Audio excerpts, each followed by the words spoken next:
In this video, I'll show you how to use HSL Curves for advanced grading with Chromatic from Chromatic. I'll start by adding the Chromatic effect to all these clips by selecting them and double-clicking. The Chromatic window's popped up because I was using it earlier and didn't close it then. Now I'll park the playhead above this first clip, making sure nothing's selected. From this plus button, I'll add HSL Curves.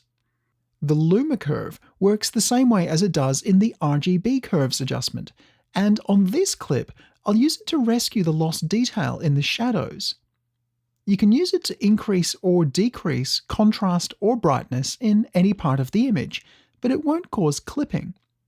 If parts of your image are outside legal bounds, you should use a separate adjustment, like lows, mids, highs, to make them legal before using curves here. This next clip could be made even more epic with a bit more saturation in the midtones, and the saturation versus Luma curve is ideal for this. With shadows at the left, highlights at the right, and midtones in the middle, you can push or pull saturation in any part of the image. You can adjust the curve by dragging on the curve itself, or if you make sure the effect is selected in the inspector, you can also click and drag directly on the viewer. I'll drag up on the sky to boost the saturation there, but down on the background to desaturate the mountain range.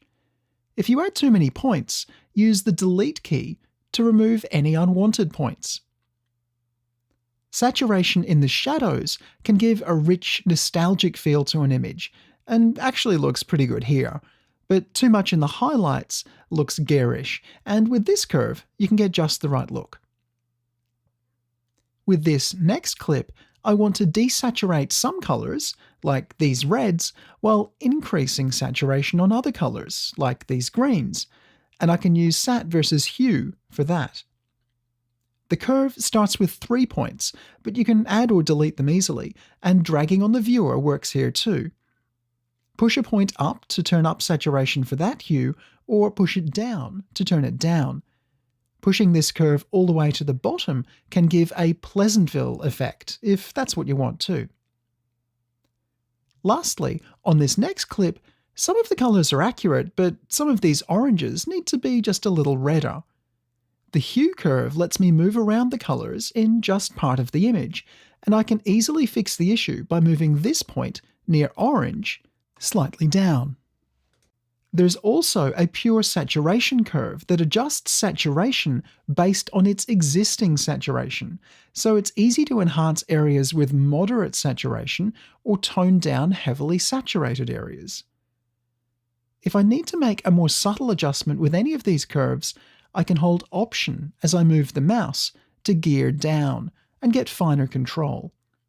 I can also turn any adjustment down by dragging vertically on the strength number to the right of its name.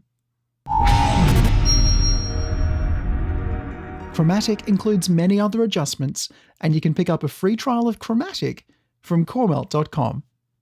Thanks for watching.